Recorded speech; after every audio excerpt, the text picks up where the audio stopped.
Hi everyone, I am Sandhya. Here we discuss about the topic the OSI layer model in computer network.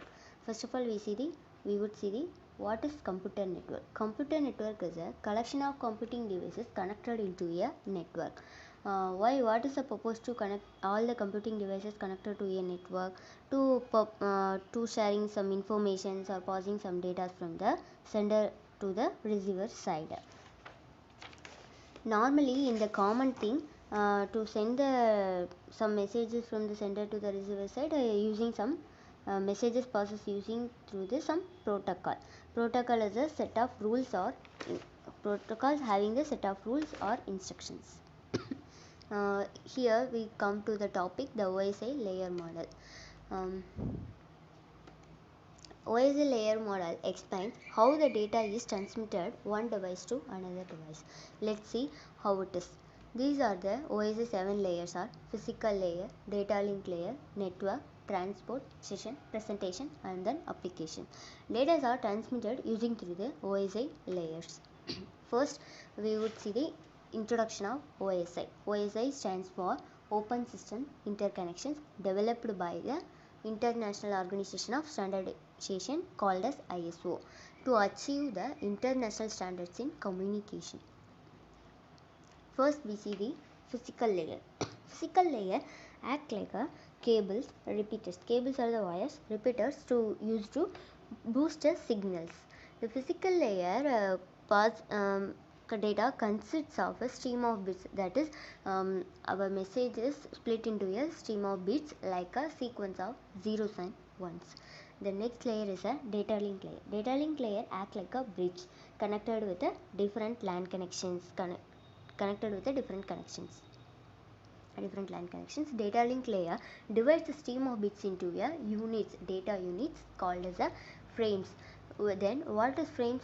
Frame contains sender and the receiver address and data. These the below are the form of frames. Frame contains H2, data and T2. Center and the receiver address, and the center is our message. The next layer is a network layer. Network layer act like a router. Use of router is different kind to connect a different kinds of network. It is a responsible for delivery individual packets from the source to the destination host. What is a host? Nothing but is host is a machine, sender and the receiver host. Then it adds to the header to the packet.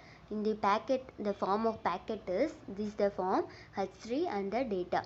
H3 is a header and the data is our message. The next layer is a transport layer. Transport layer is a act like a gateway to get a information using the IP address. Transport layer is responsible for delivery a message from one process to another. The first stage is to the next stage. It is transferred through the DPTU, Transport Protocol Data Unit. First we see in the first slide we see the message passing through using the message passes using through the protocol. Here the transport layer using the local protocols, Transport Protocol Data Unit use Transport Protocol Data Unit அந்த protocol வந்து use பண்ணது டேட்டாவை pass பண்ணுறதுக்காக. This is the form of segment. Here we called as a segments. In the previous network layer called as a packet, this form called as a segments. This is the form H4 data. These are the segments form. What is segmentation is divided message into a transmittable segments with each segments contain a sequence number. Each segmentation contains a sequence number. Why? What is the purpose of sequence number? Sequence number எதுக்காக அந்த இடத்துல வேணும் அப்படின்னு நம்ம நினைக்கிறோம்னா, அதாவது ஒரு continuation இருக்கணும். நம்ம ஒரு மெசேஜ் பாஸ் பண்ணுறோன்னா நம்மளே ஃபர்ஸ்ட் லேயரில் பார்த்தோம் அது பிட்ஸாக ட்ரான்ஸ்ஃபர் ஆகுது, அடுத்து ஃப்ரேமு, அடுத்து பேக்கெட்டாக கன்வெர்ட் ஆகுது. ஸோ அந்த டைமில் நம்மளுக்கு மெசேஜ் வந்து சஃபர் ஆகும்ல, அந்த இடத்துல வந்து இதுக்கு அடுத்து இது ஒரு கண்டினியூஷனுக்காக சீக்வன்ஸ் நம்பர் யூஸ் பண்ணுறோம். The next layer is the session layer. Session layer act like And then I missed the one thing, the transport layer responsibility of segmentation we know. And then next is error and the flow control. Error and the flow control is nothing but error and the flow control is nothing but flow control is so ஒரு சீக்வன்ஸாக datas வந்து pass ஆகிட்டு இருக்கு அப்படின்னா அந்த flows வந்து கரெக்டாக இருக்கா அப்படிங்கிறத செக் பண்ணோம். எரர் கண்ட்ரோல் அப்படின்னா அந்த எரர் ஃப்ரீயான எரர் ஃப்ரீ டேட்டாஸ் வந்து பாஸ் ஆகுதா, ஏதாவது எரர் உள்ள ஆட் ஆகுதா அப்படிங்கிறத வந்து இந்த டிரான்ஸ்போர்ட் லேயர் ஆல்சோ அதோட ஒன் ஆஃப் த ரெஸ்பான்சிபிலிட்டிஸ் தான் அது அப்படிங்கிறத சொல்கிறேன். அந்த next layer is the session layer. Session layer act like a session layer act like a time control. Responsibility of the time கண்ட்ரோலுக்கு இதுக்கு எக்ஸாம்பிள் நம்ம ஈஸியாக என்ன பார்க்கலாம் அப்படின்னா, இப்போது நம்மளே ஏதாவது கூகுளில் சர்ச் பண்ணுறோம் அப்படின்னா அந்த டைமில் வந்து நம்மளோட நெட்ஒர்க் சரியாக இல்லை அப்படின்னா அந்த இடத்துல டைம் எக்ஸ்பயர்ஸ் அந்த மாதிரி காமிக்கும்ல. ஸோ அந்த இடத்துல வந்து செஷன் லேயர் ஒர்க் பண்ணுது அப்படின்னு சொல்கிறாங்க. செஷன் மேனேஜ்மெண்ட் நடக்குது அந்த இடத்துல. So the session layer is transfer using through the local protocol, session protocol data unit, that is called as SPTU. It works in the three processes in worked in the session layer, that is authentication, authorization and then session management.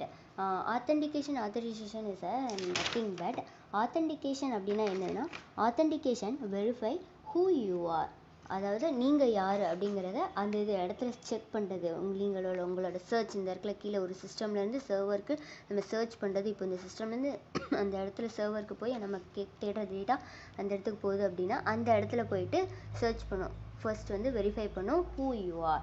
and then next is the authorization அப்படின்னா நீங்கள் உங்களோட verification கரெக்டாக அப்படின்னா உங்களுக்கு அந்த இடத்துல திரும்ப notification get back வரும். நீங்கள் வந்து கனெக்ஷன் வந்து உங்களுக்கு கொடுக்கப்படும் அப்படின்னு சொல்லி கனெக்ஷன் வந்து எஸ்டாப்ளிஷ் பண்ணுவாங்க. and then next is the session management. நம்ம செஷன் மேனேஜ்மெண்ட் சர்ச் பண்ணி எடுக்கலாம். ஸோ அந்த இடத்துல வந்து டேட்டா பேக்கெட்ஸ் அங்கேருந்து ரிசீவ் ஆகுது, இங்கேருந்து சென்ட் மெசேஜ் வந்து சென்ட் ஆகுது. That is a session layer working. and then next is the presentation layer. Presentation layer is responsible for translation, compression and encryption, decryption. Session layerல வந்து session லேயரில் encryption decryption அப்படிங்கிற நம்ம எதை சொல்கிறோம் அப்படின்னா, இப்போ வந்து நம்மளே ஏதாவது ஒரு மெசேஜ் வந்து encryption decryption is nothing but encryption. இப்போ நம்ம ஏதாவது ஒரு மெசேஜை வந்து சீக்ரெட்டாக பாஸ் பண்ணுறோம், அடுத்து யாருக்கும் தெரியக்கூடாது அப்படின்னா அந்த இடத்துல வந்து என்கிரிப்ஷன் டீக்ரிப்ஷன் கோடிங் அப்போல்லாம் நம்மளாம் அதை கேள்விப்பட்டிருப்போம். ஒரிஜினல் ஃபார்மேட்டில் இருந்து என்கிரிப்ஷனுங்கிறது ஒரிஜினல் ஃபார்மேட்டில் இருந்து வேறு ஒரு ஃபார்மேட்டுக்கு நம்ம சேஞ்ச் பண்ணுறது இவங்களுக்கு தெரியக்கூடாது. இப்போ ஏபிசிடி இருக்குன்னா அந்த ஏக்கு பதில் 1, பிக்கு பதில் 2 அந்த மாதிரி சேஞ்சஸ் பண்ணி அனுப்புறது. டீக்ரிப்ஷன் அப்படின்னா அந்த ரிசீவர் சைடில் இருந்து நம்ம பார்ப்பாங்க, அவங்க வந்து நம்மளுக்கு கரெக்டான ஃபார்மேட்டில் இப்போ நம்ம ஏக்கு பதிலாக 1 தான் போட்டிருக்கோம் அப்படிங்கிறது வந்து அவங்களுக்கு வந்து அந்த இடத்துல கரெக்டாக ஏனே டிஸ்பிளே ஆகும். ஸோ அது வந்து டீக்ரிப்ஷன். அதுக்கடுத்து என்ன ரெஸ்பான்சிபிள் பண்ணுறது, ட்ரான்ஸ்லேஷன், கம்ப்ரெஷன்.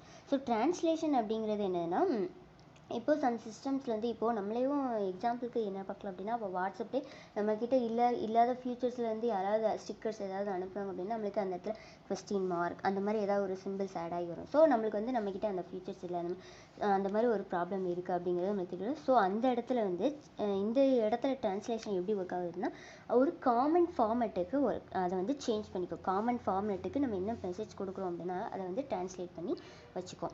கம்ப்ரெஷன் அப்படிங்கிறது நம்மளுக்கு ஆல்ரெடி தெரியும், ஒரு சைஸை வந்து ஒரு கம்ப்ரெஷன் பண்ணி வச்சுக்கோம். அதுக்கு தேவையான ஒரு சின்ன சைஸில் வந்து கம்ப்ரெஷன் பண்ணி வச்சுக்கோம். அது அந்த இடத்துல தான் கம்ப்ரெஷன் நடக்குது. ஸோ இதோட ப்ரோட்டோக்கால் என்ன யூஸ் பண்ணுது, presentation layer transfer using through the local protocol, presentation protocol, data unit. and then we see the final application layer. Application layer is providing services to the users. Transfer through the application protocol data unit. Application layer அப்படிங்கிறது ஒன்றும் இல்லை, நம்ம வந்து அந்த இடத்துல நம்ம யூஸராக இருந்து view பண்ணுறோம் இல்லையா. இப்போ ஒரு வெப்சைட்டையோ வியூ பண்ணுறோம் அப்படின்னா அந்த இடத்துல வந்து அப்போது நம்மளுக்கு தான் அப்ளிகேஷன் லேயர் வந்து நம்மளுக்கு சர்வீஸ் பண்ணுது, அந்த இடத்துல நம்ம மீன் பண்ணுறோம். அதுக்கடுத்து அப்ளிகேஷன் லேயரில் வந்து நிறையா ப்ரோட்டோகால்ஸ் இருக்குது.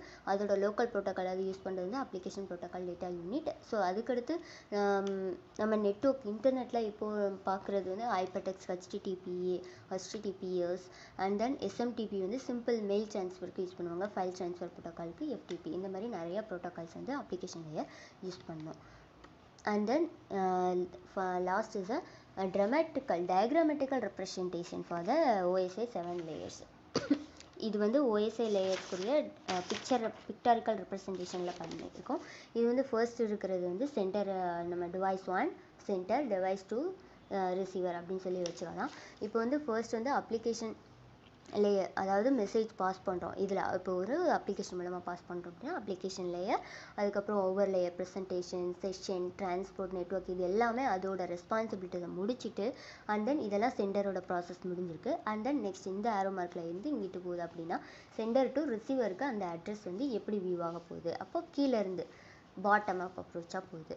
ஸோ இந்த இடத்துல வந்து நிறைய கனெக்ஷன்ஸ், சப்நெட் ப்ரோட்டோக்கால் அந்த மாதிரிலாம் இருக்கும். சப்நெட் அப்படிங்கிறது என்னன்னா அசைன் பண்ணி ஐபி அட்ரஸுக்கு ஒரு அசைன் பண்ணி வச்சுருப்போம். ஒரு யூஸ்ஃபுல் ஒரு மெசேஜ், இந்த மெசேஜ் நம்ம பாஸ் பண்ணுறோம் அப்படின்னா இதுக்காக ஒரு சப்நெட் க்ரியேட் பண்ணிவிட்டு இதுலேருந்து நீ ஒன்று பாஸ் பண்ணு அப்படின்னு சொல்லிட்டு இந்த மாதிரி இன்டர்மீடியேட்டில் நிறையா ப்ராசஸ் நடக்கும். ஸோ இங்கேருந்து டேரெக்டாக அடுத்து இருக்க ஃபிசிக்கல் லேயர், அதாவது ரிசீவர் அட்ரஸோட ஃபிசிக்கல் லேயருக்கு போகுது.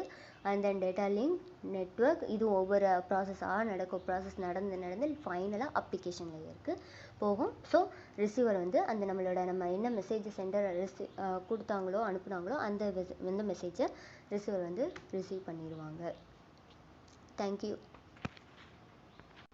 Thank you for listening. These are the working process of OSI layer model.